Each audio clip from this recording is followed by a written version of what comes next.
तो गुजारा नहीं होता, महंगाई बहुत हो गई है, घर चलाना मुश्किल हो गया है, बिजली गैस का बिल भरूं, मकान का किराया दूं, घर में खाने को नहीं, बच्चों की फ़ीसें कहाँ से भरूं। इस तरह के जुमले उमूमन हमारे माशरे में सुनने को मिलते हैं। महंगाई जो है ना, ये इंटरनेशनल प्रॉब्लम है, सिर्फ यहाँ नहीं बल्कि और जगहों पर ज़्यादा है। दूसरे मुल्कों में जाएंगे तो वहाँ और ज़्यादा है। यहाँ बिरयानी की प्लेट अगर 300 की मिलती है तो ऐसे मुल्क भी हैं जहाँ 2-2, 3-3 हज़ार की मिलती है। यहाँ अगर कंपेयर करेंगे दूसरे मुल्कों से तो बहुत सस्ता काम है यहाँ पाकिस्तान में। अल्लाह पाक इन सब की हालत पर रहमत की नज़र फरमाए, आमीन आमीन। इनकी परेशानियाँ दूर हो, खुशियाँ उनका मुक़द्दर बने। ऐसों की खिदमत में गुजारिश है कि दुनिया आलम असबाब है, और तवक्कुल का आसान सा मतलब ये है कि असबाब इख्तियार करके नतीजा अल्लाह पे छोड़े। असबाब इख्तियार करके, ऊँट बांध के फिर तवक्कुल करना होता है, दुकान को ताला लगा के फिर तवक्कुल करना होता है। कुछ करना होता है तो कुछ आता है, नतीजा फिर रब्बे कायनात पे छोड़ दिया जाए कि वो चाहेगा तो हमारी कोशिशें कामयाब होंगी। एक बंदे की बात सुन रहा था, अच्छी लगी। वो कहते हैं कोई भी डिसीजन मैंने लेना हो ना, तो जब एक तो पहले सोच होती है कि मैंने ये करना है, तो उस सोच और उस करने, सोचने और एक्शन प्लान के दरमियान मैं 3 काम करता हूँ और कर देता हूँ, फैसला कर देता हूँ। हम बात का सोचते ही रहते हैं, काम करना है, कई साल सोचते रहते हैं, करूँ ना करूँ, करूँ ना करूँ, टाइम वेस्ट होता रहता है। जो डिसीजन लेना ना ले लेना चाहिए फ़ौरन। उन्होंने कहा जी सोच और अमल के दरमियान बस 3 काम, टोटल मिला के 5 काम हो गए, लेकिन ये एक शुरू वाला सोचना है, पहले ये करना है, आखिर में करना है, बीच में क्या करना है, ताकि उस करने तक पहुंच जाए, एक्शन तक कैसे पहुंचे। पहली चीज़ मैं अपनी नीयत दुरुस्त कर लेता हूँ कि जो काम करने लगा हूँ इसमें मेरी नीयत क्या है, क्योंकि नीयत ख़राब है ना तो जो मर्जी अच्छा भी काम कर लेंगे तो बुरा हो जाएगा। मतलब नीयत है मैंने हाफिज़ बनना है, आलिम बनना है, नीयत ये है कि इसलिए हाफिज़ बने, लोग हाफिज़ कहेंगे, टोर टार होगी, तो लोगों को रोज़गार लग जाएगा, यही होगा ये होगा ये होगा। नीयत ख़राब हो गई ना, अब उसका हिफ्ज़ करना ही, रोज़े क़यामत हुक्म होगा इसको ले जाओ वापस, जन्नत से वापस कर दीजिए। तूने हाफिज़ कहलवाने के लिए हिफ्ज़ किया था, ठीक है, कहलवा दिया गया दुनिया में, अब इसे जहन्नम में डाल दो। तूने आलिम बना था इसलिए लोग मुझे आलिम कहें, मेरी टोर टार हो, लोग कहें बड़ा इल्म है इसके पास, ये दुनिया में तुझे कहलवा लिया गया। शहीद भी होगा ना, अगर नीयत ख़राब है ना शहादत की, शहीद होगा, लोग पीछे से कहेंगे शहीद हुए। अब उसे कहा गया लोगों ने कह लिया तुझे शहीद, जा तेरे लिए जन्नत में जगह नहीं है। सबसे पहली चीज़ नीयत, हर काम, दीनी काम हो, दुनियावी काम, उसमें नीयत अच्छी हो। जब नीयत साफ हो गई, अब अगला मरहला कि उस शोबे के बंदे से मशवरा कर लिया जाए जो भी काम करना है। और एक तीसरी चीज़ मेरे जहन में भी नहीं आती, ये 3 चीज़ें मशवरा करने के बाद मुतल्लिका उस शोबे के माहिर से डन कर दिया जाए। हाँ, नतीजा अल्लाह पे छोड़ दिया जाए। एक तीसरी बात, मशवरा किया, नीयत अच्छी की, दुरुस्त नीयत है, उसमें फतूर नहीं है नीयत में। उसके बाद मशवरा किया, मशवरा भी हो गया उस शोबे के माहिर से, अब अल्लाह पे छोड़ दिया, अल्लाह पे तवक्कुल कर दिया, अल्लाह बस मैंने जो करना था कर दिया, अब नतीजा तेरे हवाले। तवक्कुल करके मैं फैसला कर देता हूँ। तो हमें भी जो भी डिसीजन लेना फ़ौरन कर देना चाहिए, लेकिन इन 2-3 मराहिल से गुजर के करना चाहिए। अब हस्बे हाल हमें महंगाई के हवाले से क्या करें, महंगाई का मुकाबला भी करना है, अखराजात पूरे भी करने हैं। सबसे पहले तो अपने अखराजात की लिस्ट बनाई जाए कि मेरे खर्चे हैं कितने। अब हर एक के अपने हिसाब से, हर बंदे के बराबर नहीं है, किसी के कम है, किसी के ज़्यादा है, हर बंदे का अपना लाइफ स्टाइल है, कोई कम में गुजारा कर रहा है, किसी का लाखों में भी नहीं हो रहा। अपनी उस लिस्ट बना ली जाए कि ठीक है मेरा घर का खर्चा 30,000 है या मेरा 5 लाख है, कितना है। और अच्छी तरह गौर व फिक्र करके अब उसमें जो अननेसेसरी गैर ज़रूरी खर्चे हैं उसको रोक दिया जाए। ये तो फालतू खर्च है, ये तो बेकार का खर्च है, इसका फ़ायदा नहीं, उसको माइनस कर दें गैर ज़रूरी को। अब उससे जो रकम बचेगी वो ज़रूरी अखराजात में काम आएगी। दूसरी चीज़ है कि सिर्फ बचत ही पर जोर न दीजिए, बल्कि पहले से ज़्यादा वक्त देकर या काम तब्दील करके या किसी भी जायज़ तरीके से अपनी आमदनी बढ़ाने की भी कोशिश कीजिए। अब सिर्फ ये करेंगे नहीं, ये भी कम कर दो, ये भी कम कर दो, ये भी कम कर दो, ठीक है, इतना कम करो जितनी ज़रूरत है, बाकी भी इसमें रहने दो। हाँ, अब उसको आमदनी को बढ़ाओ, जितने मिनिमम हो सकते थे खर्चे फालतू फजूल वाले वो करके, सारा जोर भी उसी पे ना दिया जाए, खर्चे ही कम करते चलो, घर में लड़ाइयाँ झगड़े शुरू हो जाए, भाई इसने तो ये भी बंद करवा दिया, ये भी बंद करा दिया, ये सौदा था ये भी बंद करा दिया, एक ही काम में पीछे लग जाए, उसी माहौल ख़राब होगा।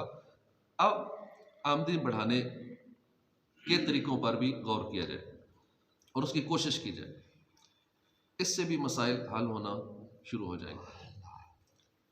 एक कमाने वाला सब खाने वाले हैं हो तो भी महंगाई का मुकाबला मुश्किल हो जाता है, इसलिए फैमिली में कमाने वाले अफराद में इजाफे की कोशिश करें। उसके लिए बहुत सारे काम हैं जो घर में किए जा सकते हैं। चाइनीज़ लोग हैं, घर घर में छोटी छोटी फैक्ट्रियाँ लगी हुई हैं, छोटे छोटे यूनिट्स लगे हुए हैं, हर बंदा सुबह सुबह इस टाइम से पहले उठा होता है और अपने काम शुरू कर देते हैं। हमारे यहाँ दुनिया सो रही होती है, एक तो कहते हैं गरीब है और ऊपर से सो रहे हैं। हालांकि यही टाइम है मेहनत करने का, पैसा कमाना है तो भी यही टाइम है, इबादत करनी है तो भी यही टाइम है, फजर का वक्त। इस वक्त चाइनीज़ या दीगर और गैर मुस्लिम ममालिक में हलचल मची होती है, दुनिया अपने काम में लगी होती है, हमारे यहाँ दुनिया सो रही होती है। आराम से 7-8 बजे या 9 बजे अपने ऑफिस के हिसाब से उठते हैं, या उसमें भी लेट ही कोशिश करते हैं पहुँचने की। तो वक्त का ज़िया बहुत ज़्यादा है हमारे यहाँ। आराम इजी फील है, सारे कंफर्ट जोन के अंदर है, डट के सो, नींद पूरी करो, टाइम वेस्ट करो, तो बाकी फिर परेशान बैठ के हालात ख़राब है, मुल्क तरक्की नहीं कर रहा, कर्जे ले लेके मुल्क चल रहा है, 80 खरब हो गए, मज़ीद आगे बढ़ाते जाएंगे। अभी जैसे हुकूमत आनी है उसने फिर मांगना शुरू कर देना, फिर मज़ीद ऊपर निकलेगा, कम नहीं होगा। तो एक कमाने वाला सारे खाने वाले, इस पर भी गौर किया जाए कि घर में रह के भी काम हो सकते हैं, बहुत सारी ख़वातीन भी कई ऐसे काम कर सकते हैं। एक खातून को देखा दिखा रहे थे यूट्यूब पे, उसका खावंद फौत हो गया, खुद भी बेचारी बीमार थी, मोरों का मसला था, अब कोई कमाने वाला नहीं है, उसने घर में खाली वो जो स्कॉच ब्राइट जो बर्तन धोते हैं ना, वो फोम सा होता है, खाली उसका काम शुरू कर दिया। वो आराम से कहती 2-1 घंटे मेहनत करके 10-15 हज़ार बच जाता है। अगर ज़्यादा करूँ चूँकि मैं कर नहीं सकती, बीमार हूँ, मेरा कोई है नहीं, ना मार्केटिंग कर सकती हूँ, बूढ़ी भी हूँ और कुछ, अब उस बेचारे को ना तरीका मार्केटिंग का पता कि कैसे जाके दुकानों पे सेल्स करनी है कुछ, लेकिन निज़ाम फिर भी उसका अच्छा चल रहा है। छोटी छोटी उसकी यूनिट मशीनें होती हैं जिससे वो निज़ाम चल जाता है और उसने घर में चला दी। और हमारे यहाँ नौजवान अच्छे खासे सेहतमंद, वो सोच रहे थे क्या करें, कुछ नहीं हो सकता। ऐसे छोटे छोटे बहुत सारे काम हैं कि छोटी छोटी फैक्ट्रियाँ मतलब घर में लगा सकता है और अपने निज़ाम को चला सकता है। घरेलू कसब इसको अपनाया जाए, किसी प्रोडक्ट की पैकिंग, कंपोजिंग वगैरह वगैरह। शुरू में अगरचे थोड़ा आएगा, लेकिन आहिस्ता आहिस्ता बेहतर होना शुरू हो जाएगा, और एक दिन आएगा कि आपकी मजमूई आमदनी इतनी हो जाएगी कि महंगाई की परेशानी में कमी हो जाएगी इंशाल्लाह। इसके अलावा इस पहलू पर तवज्जो रखना बहुत ज़रूरी है कि कोई भी काम करने के लिए वक्त दरकार होता है। अगर वक्त ज़ाया कर देंगे तो काम का मौका गंवा देंगे, और जब काम नहीं करेंगे आमदनी कहाँ से आएगी, फिर महंगाई का मुकाबला कैसे हो सकेगा। वक्त ज़ाया होने से हमारी आमदनी कैसे कम हो सकती है, इसको यूँ सुनिए कि सबसे पहले आप अपनी आमदनी को 30 दिनों पर तकसीम कीजिए कि आपकी रोज़ाना की औसत आमदनी निकल आएगी कि मेरी माहाना आमदनी इतनी है, कि माहाना में 50,000 सैलरी है या आमदनी है या कारोबार से आ रहा है या कितना आ रहा है, उसको दिनों पे तकसीम करें, फिर उसको घंटों पे तकसीम करें। जितने घंटे आप रोज़ाना काम करते हैं, मसलन 6 या 7 या 8 घंटे, अब ये आपकी फ़ी घंटा आमदनी हुई। अब अगर हम काम करने के औकात में इधर उधर के फजूल या गुनाहों वाले कामों में जितने घंटे मसरूफ़ रहेंगे, तो दीगर नुकसानात के साथ साथ हमारा माली नुकसान भी होगा, और रकम की कमी की वजह से घर चलाना मुश्किल हो जाएगा। सियाने लोग जितने भी हैं दुनिया में जिन्होंने बज़ाहिर ये माली हवाले से तरक्की की है, वो अपने कामयाब तरीन लोग जिसको कहा जाता है, वो अपने मिनटों का हिसाब रखते हैं, और मिनटों को यूँ शेड्यूल देते हैं मेरा मिनट कितना कीमती है। कई लोगों से टाइम मांगो ना, भाई आपका 1 घंटा चाहिए, उन्होंने सीधा कैलकुलेशन निकाल के रखी होती है, मेरा 1 घंटा 10 लाख का है, 10 लाख दीजिए, मेरा घंटा लीजिए, तो उसी को मिनटों में तकसीम किया है, मेरा फी मिनट 1 लाख रुपए का। आपने वक्त लेना है, फिर आप मुझसे जो करवा लें, बातें करवा लें, मुझसे तरबियत ले लें, कुछ चीज़ सीख लें, कुछ कर लें, तो यूँ उन्होंने मिनटों की कास्ट निकाली होती है। अब हम गौर करें कि हमारा मिनट कितना कीमती है, या वैल्यू कोई नहीं हमारे मिनट की, घंटों की वैल्यू नहीं है। इतना टाइम होल सेल में लोग ज़ाया करते हैं हमारे यहाँ कि वक्त की कदर ही हमें खुद ही नहीं है, अपने टाइम की कदर। जो टाइम मांगता है बस उसको दे दिया।